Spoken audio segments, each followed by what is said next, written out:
Okay, Ken, let's finish with the Cubs. And I loved your little note in the Athletic Windup, the great newsletter this morning about the lines in the game. Yesterday, I was watching and I was like, oh no, poor GMs are going to get calls now. They're going to be like, oh, I watched that game last night. Stroman, 7 earned and 3 1/3.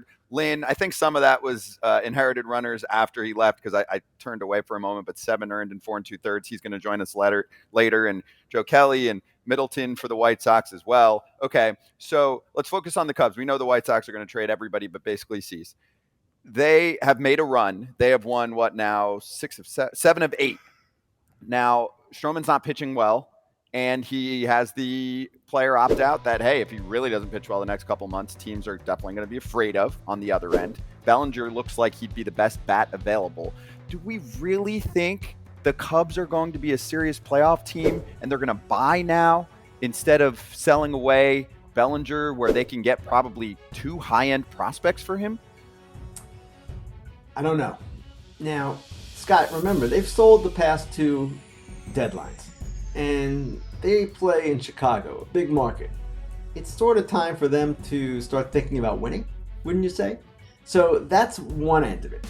The other end of it is most of their top prospects were guys that they acquired in those last 2 deadlines, those deals that they made for Bryant and Rizzo and others. So there is a real appeal to selling for them, particularly because you say it correctly.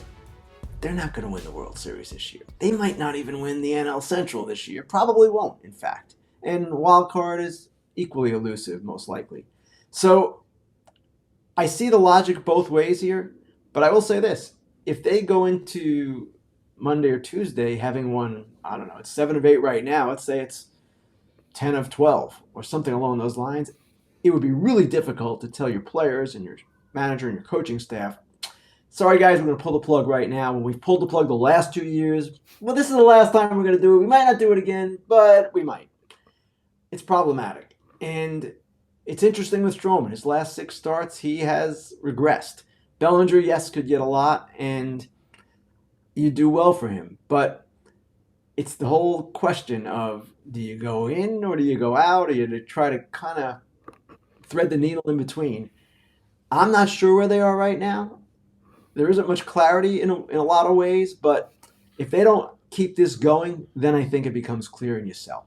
Yep. Yeah, it's wild at this point of the year when you're looking at some of these teams. Like, I really don't see it. You're watching 100+ games of like the Angels, the Cubs. You're like, I don't see it, but they're winning at the right time to kind of screw over their That's right. future, maybe to an extent. Ken, great to have you on here right at the top. Keep doing your thing. We'll talk to you next week. Thanks, guys. Appreciate it.